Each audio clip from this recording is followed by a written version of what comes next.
y'all have ever sat and listened to mom's teaching, these aren't going to be near as long as that. I got about 9 pages. But it's going to end up being about 15 minutes. And this is a youth event, I believe, so this is all geared a bit more towards youth. But I believe this is a really important topic that really needs to resonate with everybody. And I'm going to start off with a scripture, Proverbs chapter 5, verse 23. And it says, "For lack of discipline they will die, led astray by their own great folly." And I chose this verse to start off because it's so blunt, and I think it really sets the theme. And as young people, we are in a very critical time in our lives. When we were children, the responsibility of discipline, it fell to our parents. They taught us right from wrong, how to act, and what to do in certain situations. But as we grew up, more and more of that responsibility fell to us. We're supposed to hold ourselves accountable because now we know what to do and what not to do. I say this is a critical time because we really have to make a choice, and we can't put it off any longer. We can't just go about our lives and pretend everything is right as rain and continue in obliviousness. God doesn't call his people to be ignorant, but he calls us to be capable and knowledgeable and to step up to the occasion with confidence. And this occasion or choice is to either follow God faithfully and lead a disciplined life or start down a path that I truly hope none of you go. And I think a big problem with this transition to disciplining ourselves instead of relying on others to do it doesn't initially come from lack of motivation or drive, but from lack of experience.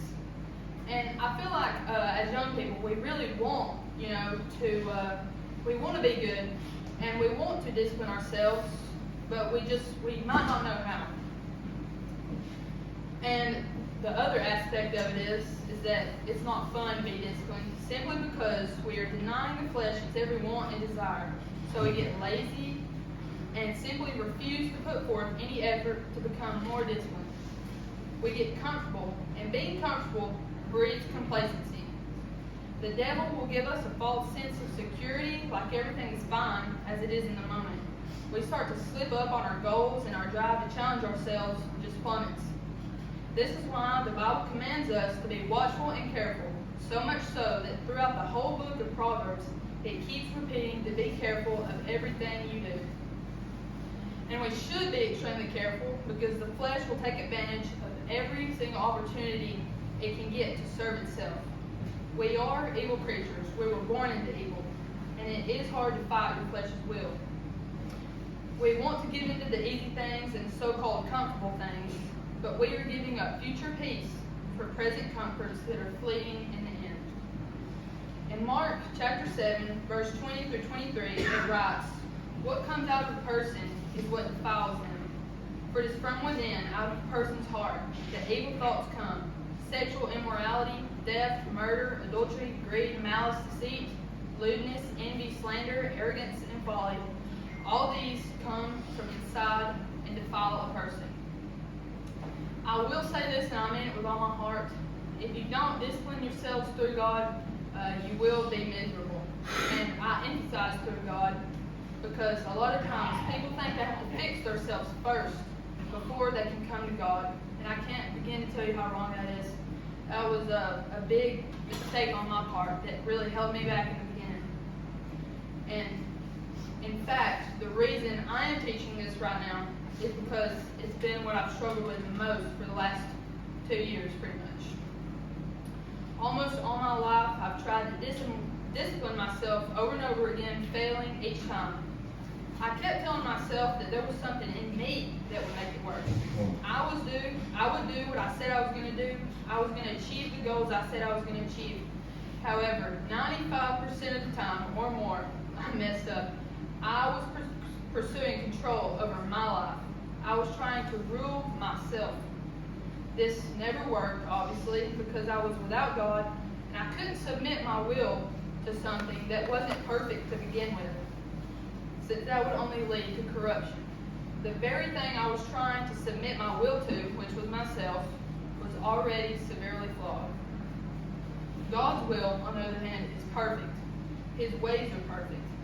He is the author and finisher of our lives. He holds us in his very hand. So of course He knows what's best for us. We as humans have no way to truly understand what's best for us, and we can see this all throughout history because the things that God intended to be good, we have twisted into evil. On our own, we can't function. We don't even know how to be human. And you might say, well, I'm a human, and I'm living and breathing right here this very second. I act and think like a human, so I don't understand the big difference. We are creations. We were made by a perfect Creator that gave us a purpose. And that purpose is to serve and be in relationship with God. If we aren't doing what we were created for, just roaming around on the earth, what do we get from that? Absolutely nothing. And all that gives us is dissatisfaction, and it forms a void in us. A void that can only be filled by God. It is impossible for us to be happy when we aren't fulfilling our purpose. We think we have ideas of what needs fixing, but we don't understand the deeper problems within ourselves. And in our quest to fix ourselves on our own, we always come up short and our souls remain barren. A while ago, something in me realized that it was time to change and make a choice about what I really didn't know at the time, and I was searching for answers, but I eventually figured it out. I was going about the whole thing wrong, though. I was excited about life and curious about all the things that was laid before me. And as young people, we get caught up in all this curiosity and self-discovery. As much as we like to think we are our own person in charge of our own life when we're young, we are never our own. Instead, we have always been owned by either God or the devil. It's up to you who your owner is. We are lured in by the world when we're young because it is new and shiny in a way. We really are no better than babies when they see a shiny object. We go about all this with little to no thought about the consequences. It doesn't matter that the object could be a knife or a spoon, because we're just curious in the end. You might think that you're just experiencing the world for all it has to offer, but more times than not, that is what leads to years and years of pain in the future. We have to wake up and use a little wisdom to make the correct choice for ourselves. There's an amazing passage from a book I read not long ago, written by C.S. Lewis. And a little bit of context is there's a demon, and it's teaching a younger demon how to tempt a man into hell. And the demon is writing to the younger one, and he says, "Indeed, the safest road to hell is the gradual one, the gentle slope, soft underfoot, without sudden turnings, without milestones, and without signposts." This passage scared me when I read it because of how true it is. Day by day, you make choices.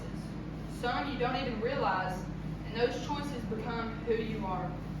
If you aren't careful, you will be so desensitized to what's happening to you that you won't even see yourself changing. Satan doesn't always use huge gestures to throw your life off track. Those are easy to notice. Instead, he gets in your head by the little things, day by day, hour by hour, minute by minute. For example, the things you watch, what you hear, the people you hang around with, and much more. In 1 Peter chapter 5, verse 8, it states, "Be sober, be vigilant, because your adversary the devil, as a roaring lion, walketh about, seeking whom he may devour." Being vigilant means not to let your guard down and not to relax. And in the Bible, it also talks about taking up the cross daily and denying yourself or your flesh. You have to constantly discipline yourself and be aware of everything, especially what you do. And one point I wanted to bring up is the danger of knowledge without action. I'm sure all of us know that we need God, and I hope so. It's a very frightening place to be when you know you need God, but you don't do anything about it. I think when we get like that, we start trying to fill the void with everything imaginable to distract us and to ease the longing in our soul. Let's just say that I went out and did something, it could be anything, but I had a great time. I had lots of fun, and it made me really happy. However, when I go to lay my head down at night, the happiness would fade and reality would set in. No matter how far you run, you can't escape what your very soul was called to do, which is, again, to be in relationship with your Creator. Verse 19 in Amos chapter 5, I think it depicts this perfectly. It reads, "As if a man did flee from a lion, and a bear met him, or went into a house, and leaned his hand on the wall, and a serpent bit him." No matter what you do, you can't outrun God. And of course our souls would be in torment if we were failing to do the one thing we was created for.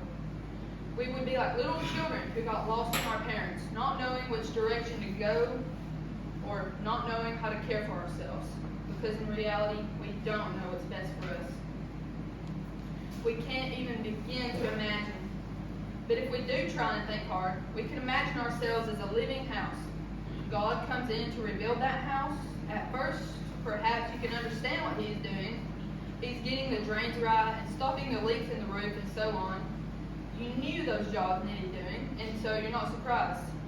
But presently, He starts knocking the house around in a way that hurts terribly and does not seem to make sense. What on earth is He up to, you might ask?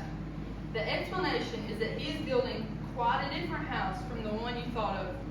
Throwing out a new wing here, putting on an extra floor there, running up towers and making courtyards. You thought you were being made into a decent little cottage, but He is building a palace because He intends to come and live in it Himself.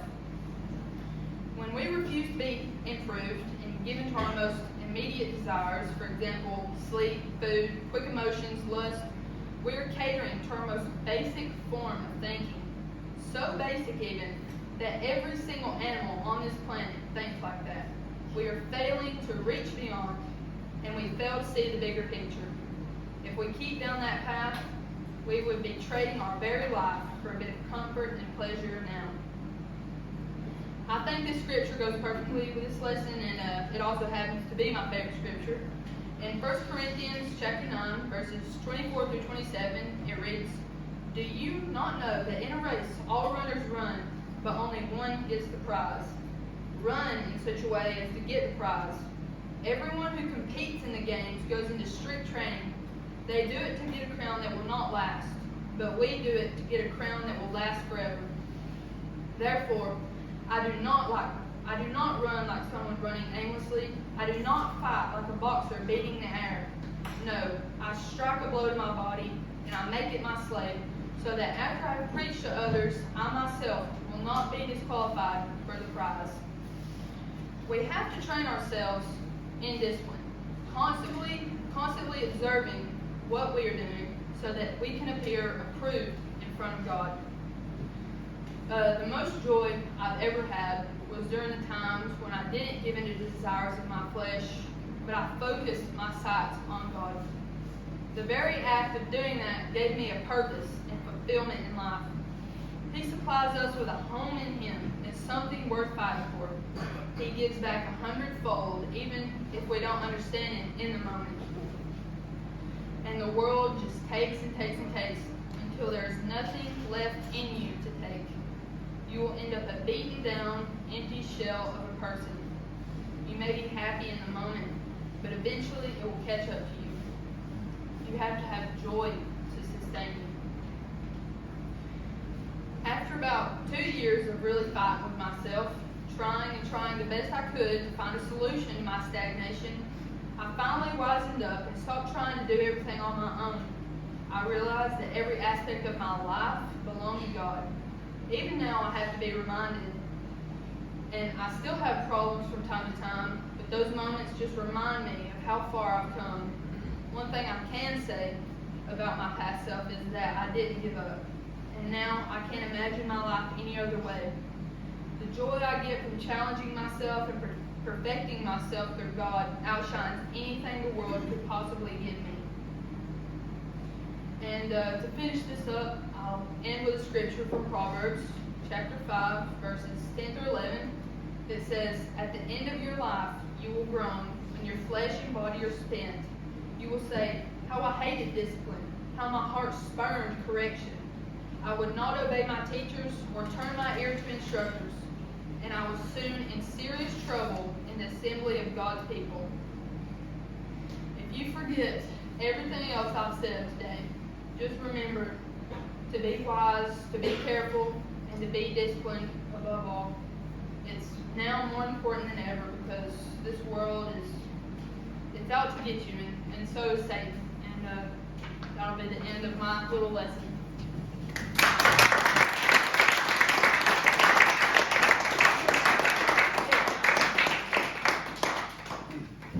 What have you done with Ashton? Yeah. Lock her away temporarily. Can I say she doesn't want to be me, but she is totally turning into a mini me. But I'll say this, that she's better than me. Or she's figuring out things way better than me. That was pretty awesome. Thank you for that. And I also wanted to add the scripture. There's a scripture that says the small foxes spoil the vine. It's not the big stuff that'll get you. It's the little things. It's the little things. Yeah, that gradual one. Yeah, sneak up on me. So, Did you know that was in her, Rhonda? What? Did you know she had that in her? No. She did a lot better than me. She was very good. Nor did I. This is Rhonda, y'all. This is Ashton's grandmother.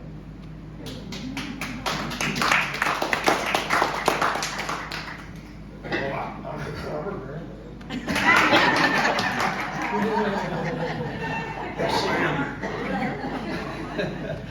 Anyways, all right. Is everybody ready? Everybody got anything to say before we start moving?